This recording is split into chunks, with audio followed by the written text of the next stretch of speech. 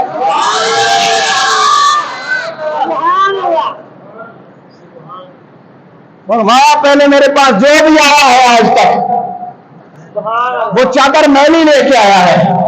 زندگی میں پہلی بار میرے پاس کوئی بندہ ہے جو چادر صاف لے کے آیا ہے. مجھے اس کی چادر صاف نہیں کرنی پڑی، میں نے بابا صاف چادر پہ رنگ چڑھایا ہے. یہ تھے امام احمد رضا. اچھا ایک مزے کی بات آپ کو پھر کر دوں. اعلیٰ حضرت رحمت اللہ علیہ جب مرید ہوئے نا تو آپ کے پیر و مرشد نے اپنی مسند پہ بیٹھ کے لوگوں سے خطاب کیا. سارے کہو جی سبحان اللہ.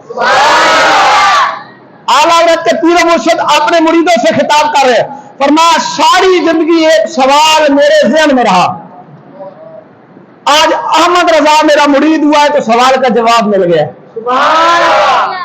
میں آپ کو بتا دوں سوال اور جواب.